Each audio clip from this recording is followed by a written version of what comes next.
भजले नर श्यामा श्याम रे। दिन दिन घड़ी घड़ी पल पल छिन छिन समय बीतता जा रहा है कि नहीं। सर्वत जात जैसे अंजलि को पानी, अंजलि में से पानी ऐसे ही टपकता रहता है, ऐसे ही अगर ऐसे कर दें तो इसीलिए कहा हे नर मूढ़ पाप से डर रे। परमात्मा के चरण कमल चित्त धर रे। संतन संग संगति कर रे और विषया रस फिरत भुलाना। क्या लिखा? निज सुख स्वरूप नहीं जाना। अंतिम समय में लिखा है फिर मरकर पछताना, फिर मरकर पछताना। बार बार पछताओ, मरो, जियो, मरो। तो सार बात क्या है? सार में सार, हम सत्संगी बने, सच्चे भक्त बने, प्यारे भक्त बने और अपने दिल को सत्य के साथ जोड़ें, सत्य को चाहें। भक्त ही भगवान को चाहते हैं और भगवान भक्त को चाहते हैं, भक्त भगवान अरस परस। भक्त भगवान के बिना नहीं रह पाते और भगवान भक्त के बिना नहीं रह पाते। बात सही है? भक्त जो है रस और भगवान रसिक है। क्या है? भगवान रसिक। भक्त क्यों रस है? क्योंकि वो रस का पान करते हैं, है ना। हम भजन गाते हैं तो उसमें से रस मिलता है हृदय में। जैसे भ्रमर कमल में बैठकर उसमें से वो मद लेता है, भक्त इसी प्रकार परमात्मा के चरणों में बैठकर वो आनंद लुटते हैं, वो भक्ति का आस्वादन करते हैं, वो लीला रस का आस्वादन करते हैं। श्यामा श्याम की वो लीला माधुरी, लीला स्वाद का वो पान करते हैं। तो सत्संग से यही संदेश मिला है कि आप सत्य से अभिभूत हो जाओ, सत्संग हो जाए। काम को, लोभ को हमेशा बस करके सत्संग करें, भक्ति करें। इस अक्ल को भी शुद्ध बनाना होता है। अगर दूषित अक्ल से भक्ति करेंगे तो कभी सफलता प्राप्त नहीं होगी। और बड़ों को खूब आदर देना चाहिए, माता पिता गुरु को सबको सम्मान देना सीखिए, सबके ऊपर दया भाव भी रखिए। भक्ति के लिए ये सब चाहिए। और सत्य को जीवन में धारण करें, परमात्मा को, सद विद्या को, तारतम विद्या को, वाणी विद्या को, शास्त्र पुराण को, इनको सबको, सब ज्ञान को, सत्य ज्ञान को हृदय में धारण करें।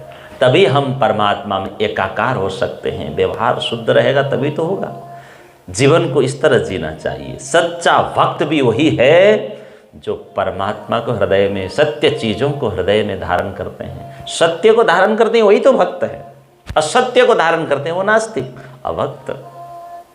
गोपियों को परमात्मा श्री कृष्ण के अतिरिक्त कुछ भी दिखाई नहीं देता था, है ना। समझ लीजिए, हम गोपी हैं, वो हमारे भीतर है, पक्की भक्ति हम में है। अगर नहीं है तो वो एकाकार को याद कीजिए, गोपियों को याद कीजिए। महामती ने कहा एणे पगले चाली। हमारी पक्की भक्ति अगर जग नहीं रही है तो गोपियों को याद कीजिए, जग जाएगी। जैसे गोपियों को सब जगह कृष्ण दिखते थे। जैसे पांडुरोग होता है, गुजराती में कमड़ो बोलते हैं, तो उसको सब जगह पीला ही पीला दिखता है ना।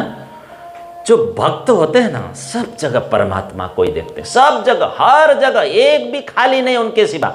वो हर जगह परमात्मा का अनुभव करते हैं। एक उदाहरण है ये। और एक उदाहरण और एक देते हैं लोग।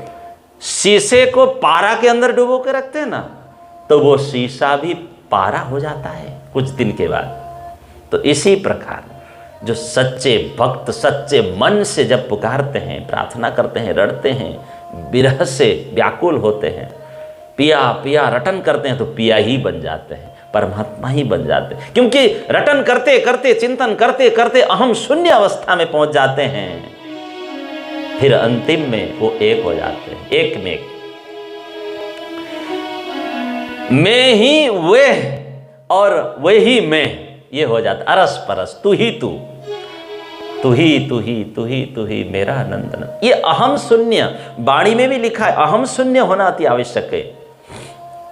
लेकिन यह सब चिंतन से होता है, सत्य व्यवहार से होता है, सत चरित्र से होता है, ऐसे नहीं होता है साथियों। महामती के शब्दों में, कहत कहलावत तुम ही, करत कहलावत तुम, हुआ सब है तुमसे, हाँ ये फल खुदाई इलम। महामती को पता चला कि सब कुछ तू ही तू, हे प्रभु आप ही कहने वाले हो, कहते हैं महामती आप ही कहलाने वाले हो, है ना। निमित्त मात्र मेवा हम, आप सब कुछ करवाने वाले हो, हम तो निमित्त मात्र है। जो कुछ भी हुआ है अथवा होगा भविष्य में, वो सब आपसे ही तो होगा, ये पक्का ज्ञान है भक्त के अंदर होता है। हमारे नीलेश भाई को कभी कभी हम पूछते हैं, चिंता नहीं लगता, कोई चिंता है? बोला ये आई जैसे, ये आप ही देश है। बोलो प्राणना, भक्त ऐसे होते हैं, उनके बैठाने पर भक्त बैठते हैं, भक्त बुलाने पर बोलते हैं, उनके सुलाने पर भक्त सोते हैं, उनके जागृत करने पर भक्त जागृत हो जाते हैं। बोलो प्राणना। सब कुछ हे प्रभु आपके ही हाथों में, सब कुछ, सर्व जो कुछ भी होने वाला है सब आपके हाथ में, किसी का कुछ भी हठ नहीं चलता इसके अंदर, है? हारना जीतना, है ना, जीना मरना सब उनके हाथ में है। भक्त यही सोचते हैं। जैसे कई लोग अविश्वासु है, नास्तिक है, कोई लोग, हम लोग विश्वास रखते हैं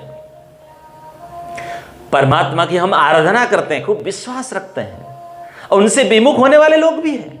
ये सब उनके आदेश के अधीन है, उनके आदेश के अधीन है, उनके बिना होता ही नहीं है, सब उनसे ही होता है। भक्त ये सोचते हैं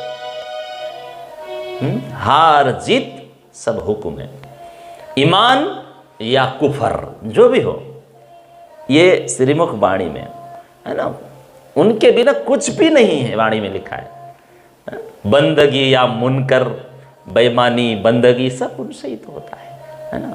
तो वो सर्वशक्ति संपन्न सामर्थ्यवान ऑल इन ऑल परमात्मा से होता है, सब हुआ है, आदि मध्य अंत भी उन्हीं से होगा, होता रहेगा। हाँ? ये जो हम अंदर से मैं करते हैं, ये इसी से डाउन होता है, ये सब शब्द सुनने से, सत्संग सुनने से। ये मैं जो जितना ही बढ़ेगा उतना ही रोगी, दुखी, कष्ट में रहेंगे। कुछ भी नहीं, न कछु मैं किया, कराया, करत है, हाँ? सो हुआ सब हक कादर। महामती प्राणना जी के शब्दों में कहे तो हम लोग क्या समझते हैं, सब कुछ हम हैं, लेकिन भक्त क्या समझते हैं, मैं कुछ भी नहीं हूं, मेरा इस जगत में कोई विशेष अस्तित्व है ही नहीं, ये भक्त समझते हैं। हम लोग मेरा कुछ अस्तित्व है भाई, हम कुछ है भाई, ये समझते हैं। लेकिन भक्त नहीं नहीं नहीं, मैं कुछ भी नहीं, तू ही तू ही तू ही तू ही। वही तो जोश प्रदान करते हैं, वही तो कार्य करवा रहे हैं, वही तो बल दे रहे हैं, वही तो खिला रहे हैं, वही प्रकाश दे रहे हैं, खुराक दे रहे हैं, पानी दे रहे हैं, सब उन्होंने ही फैलाया, संसार की रचना उन्होंने की है। हमको जगा रहे हैं, वही भुला रहे हैं, भविष्य में वही हमको कुछ और कुछ, भविष्य में कुछ अच्छा बुरा करवा देंगे। हक करते हैं, परमात्मा करते हैं, सब वही करते हैं। ये भाव पक्के हृदय में रखें, एकदम हृदय में पक्का बनाएं इसको। पक्की भक्ति यही है कि हम उनके अधीन हैं। ये तहकीक हो जाना चाहिए, महामती श्रीमुख वाणी में कहते हैं। और कुछ भी दिखाई नहीं देता है भक्तों को, सर्वत्र परमात्मा की कृपा है, सर्वत्र उनकी दया है, सर्वत्र उनकी मेहर है, मेहर लहर। परमात्मा के अतिरिक्त अंदर बाहर कुछ भी नहीं है, बाहर भीतर परमात्मा, एक ही परमात्मा को देखते हैं। भक्त परमात्मा को छोड़कर, भगवान को छोड़कर रह नहीं पाते, और परमात्मा भी भक्त को छोड़कर नहीं रहते, वो दौड़े दौड़े चले आते हैं उनके साथ में।